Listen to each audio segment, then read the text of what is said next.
yang online. Apakah suara saya terdengar? Dan saat ini kami dari kelompok 5 akan mempresentasikan hasil tugas kami mengenai penerapan predictive analytics untuk memprediksi risiko kredit macet atau industri perbankan dengan pendekatan business intelligence menggunakan metodologi CRISP-DM sebagai kerangka kerja analisis data kami.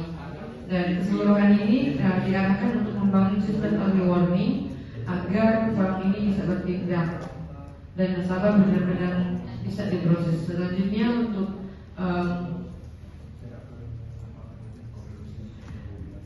introduction-nya, industri perbankan retail menghadapi tekanan yang semakin meningkat untuk mengelola risiko kredit secara proaktif. Nah, metode penelitian tradisional yang selama ini digunakan itu bersifat statis dan seringkali juga gagal dalam mendeteksi risiko selama masa pinjaman. Proyek ini mengusulkan sistem peringatan dini untuk menggunakan analitik prediktif atau random forest yang terintegrasi dengan CRM dan intelijen bisnis. Pergeseran dari manajemen reaktif ke proaktif ini memungkinkan intervensi pada waktu dan juga menjaga kualitas aset. Next. Nah, ini yang sebagai barat review kami menggunakan metode CRM and random forest, dan ada prediksi default korporasi dan akurasi pemantauan.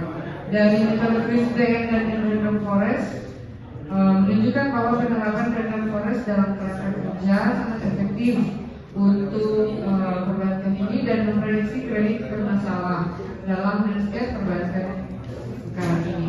Kemudian untuk prediksi default korporasi mengusulkan model khusus untuk default pinjaman korporasi, memperkuat CRISP-DM sebagai standar untuk menyusun proyek pembelajaran dasar modern di bidang keuangan. Dan ketiga ada akurasi pemantauan kredit untuk mencapai akurasi 90,5% dalam model pemantauan kredit, memvalidasi pergeseran dari penilaian statis ke pemantauan dinamis berbasis perilaku. Next. Nah, ini yang kita gunakan metode CRISP-DM. Yang pertama business understanding, dan ini adalah keseluruhan yang kita gunakan. Kemudian ada data understanding, data preparation, modeling, simulation, dan deployment.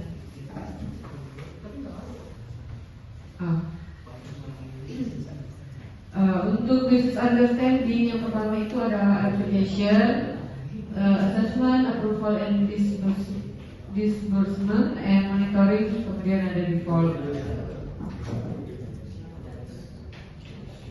Oke. Selanjutnya akan dijelaskan oleh Oke, ini ada data dari kita ya, di mana tujuannya itu memahami struktur, karakteristik dan distribusi data. Terus juga sumber data ini kita lakukan dengan simulasi data retail perbankan yang mempresentasikan perilaku dari nasabah. Jadi ini ada gambar yaitu di mana ada informasi pinjaman, riwayat pembayaran, indikator perilaku nasabah, dan status gagal bayar atau variabel target. Jadi kita analisa awalnya itu identifikasi pola umum, deteksi nilai ekstrim, dan pemahaman hubungan antar variabel sebelum dilakukan permodelan.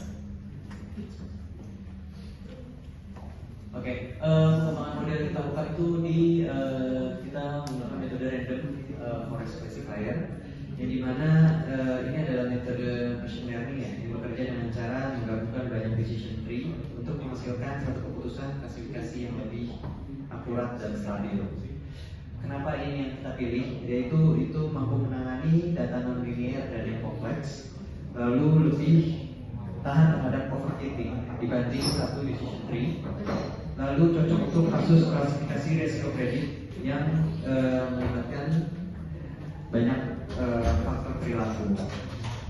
Nah, dalam konteks penelitian ini, random forest digunakan untuk mengklasifikasikan peminjam atau nasabah dalam kategori default dan non-default, sekaligus menghasilkan probabilitas risiko gagal bayar yang dapat dimanfaatkan langsung oleh sistem business intelligence.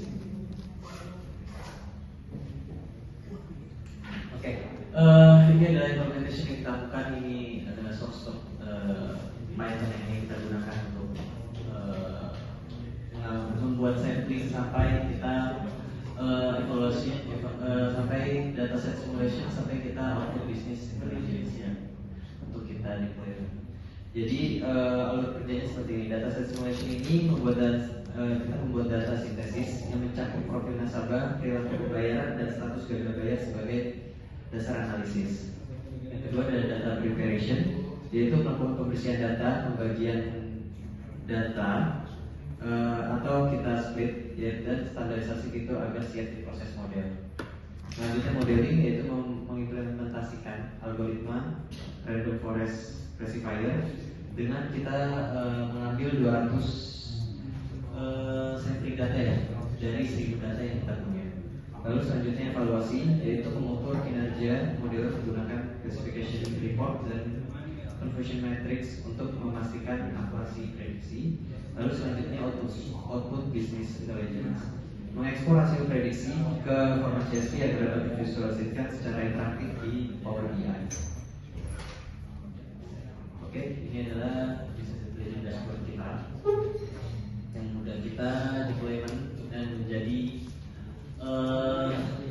diagram dan dashboard.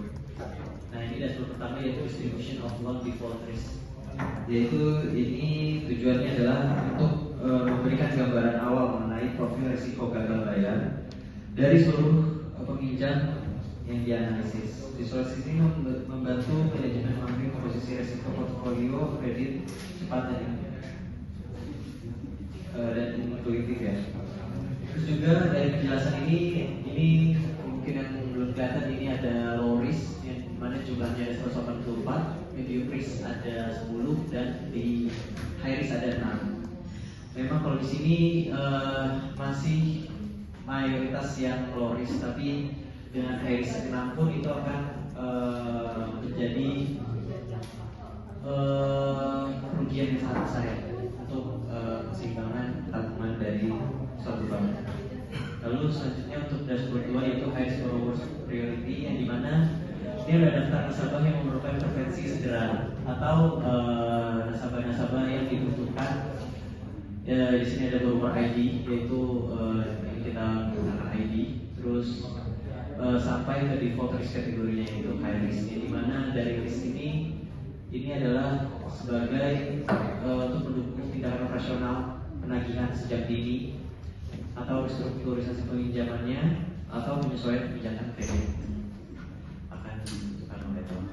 Lalu selanjutnya relationship analysis, ini ada behavioral score versus default risk, yang dimana dari scatter plot ini menunjukkan korelasi negatif yang kuat, yaitu nasabah dengan behavioral skor rendah atau di bawah 60 cenderung kelompok di area high risk, yaitu titik biru muda yang di atas. Terus juga dengan nasabah dengan skor tinggi, yaitu lebih dari 80 terkonsentrasi di area low atau yang warnanya biru tua.